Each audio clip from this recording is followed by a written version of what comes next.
So I want you to keep in mind, when I decided to like jump into the road, it was because I had this guy say something, and some of these words you don't really even want to pronounce, as in it's too shameful for you to pronounce, like to even say them.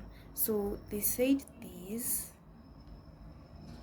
and you definitely know what that means. This person wants to steal your phone thanks to social media and everyone else out there with Sheng and Gengeton. And also they were saying something like, yeah, so I mean, like, you can imagine like the worst would have happened to me if I didn't take action, if I didn't like immediately jump into the road. And so the driver actually helped me to a place I can safely like walk home. And so I remember the shop, like where he dropped me, I know the guy who owns the shop. And so I asked the guy, hey, can I please borrow one of your guys, like maybe walk me home or something? And this guy was amazing. He actually asked one of the guys who had like a motorbike who was delivering stuff to him on that same night to like take me up to where I want to be dropped. And that was like, people are so kind outside here. Yes, some are some, I don't know what to say, but I was so mad at these boys. I thought to myself, if let me not say, but I thought to myself, like, that is the worst experience anyone could like ever go through. And so it didn't, like, I felt so bad, I felt harassed, I felt like this guy's behavior, like, who even does these things anymore, you see? And so I thought to myself, obviously I will take action, because this is like I can't just let this go like that. If only I had captured their faces on camera, it would have been so helpful. And so I remember when I got home, you see, like, in such an instance you always need to talk to someone. And so I talked to someone about it, and they were so supportive. Like, guys out there, let me just say something. This is not the first time this is happening to me. Like, this is not the first time someone is attempting to grab my boob. And this, I remember, like, the attempts are so many, and the hurling insults later after unsuccessfully um touching the boob, like the boob, like, they're always nasty, you see. And I remember that is not the first time, and I was so angry. I also remember one day I was walking from work, and this boy was just following me, running behind me. And so I thought to myself, maybe he's rushing somewhere, let me let him go fast. And I remember when I stopped to like let him go fast, he didn't. And I actually like had to tell him, hey, you can just go to where you're running to, you seem to be in a hurry. And so he ran at that moment, and I couldn't see him anymore. And so I thought, maybe he finally got to where he was running to. So I remember I was just seeking, like, my now, like, um I was off the road, and I was going to like the close where I stay.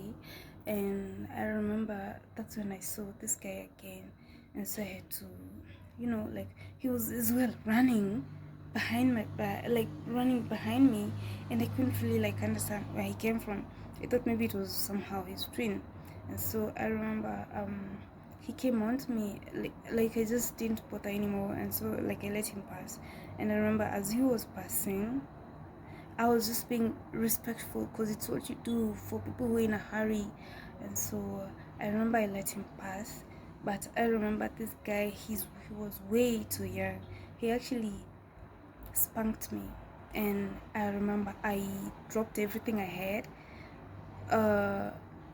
Not literally like on the ground, but I was on a phone with someone, and so I put it back. I didn't even hang up.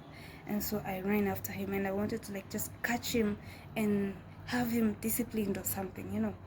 And I remember he actually ran on a different direction, and where he ran to was actually quite dark. And I said to myself, you know what, yeah, I'm angry and I want this guy to be disciplined by people around, but I can't as well risk my life. I don't know where he's running to. He could be a thief or something. And so I just stopped. And you see, like in that moment of like reacting to such an incident, women can relate. Whoever you meet, the first person you meet is who you express these feelings to. And so I met this guy and I asked him, kindly, would you actually like run after that guy, like that young man, and just catch him for me? I can call the police, I can have him disciplined in the proper manner, I can have his parents know what he's doing, you know. And so the guy just saw me, you know what, just let it go. I want you to keep in mind I was so angry. He told me just let him go. Like wherever he's running to, he might be having other people waiting for you, and you could end up being raped or something bad happening to you. And so I was so angry at that guy. I felt he wasn't supportive. And so I remember when I got home, my neighbor and I were such good friends. I talked to him about it, and I remember it was actually worse than the first guy. And I remember him saying, you know what, you need to like get over such things. Cause this guy might have, you know, bet with some other dudes, like their age mates, and maybe this was just to prove that he's a man enough. If he spanked you, can you actually imagine a man reasoning like that? I'm not saying his thoughts are wrong, but I mean, okay, yeah, maybe I'm a bit judgy because you see, like that's not the kind of support I wanted at that time. You see, but the thing is, men out there, if you see, if you're friends with someone and you I'm still angry, and you see her being harassed, just do something about it. I'm still angry still because when I was being harassed by these two young men, um I actually noticed a familiar face on the other side. But you know what? This is not the time to talk about that. The thing is, sexual harassment exists out there. Like, women go through trash every day. Like, we can't even take a break. Like, when we went to board a matatu, there's always someone trying to touch our backs, or someone trying to touch our hand, someone trying to pull your hair, someone trying to do something that is not even, like you can't even imagine like these people would do. Someone is trying to touch your neck, someone, like it's, these behaviors are what we keep saying are sexual harassment to us. And so I remember when I told this guy, you know what, no, when he told me I need to like get over such things like a young boy spanking me, do you know, I actually asked him, you keep saying it's like this behavior is not leading to sexual harassment, but I asked him a question. I asked him, what if someone, a lady, kept grabbing your little balls every day? Like, what did you actually do? Like, what did you say? And I mean, like, in that moment of being harassed, I thought to myself, like, as a lady, is it really my fault I have a nice ass? Is it really my fault I have nice boobies or whatever? You see, is it my fault like I stand out? Is it my fault I have a nice body? And you see, at the end of the day, when you go back to your house and remember what you've been through, like a shitty day, you just can't trust anyone out there.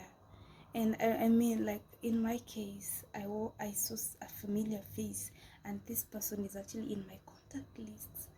And you keep wondering why like people are catching you off.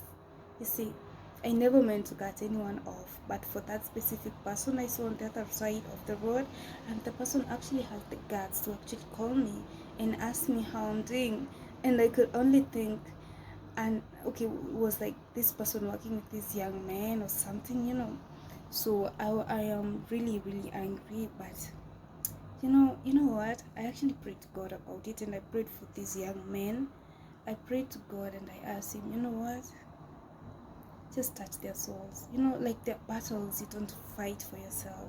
I just told God to like fight my battles for me.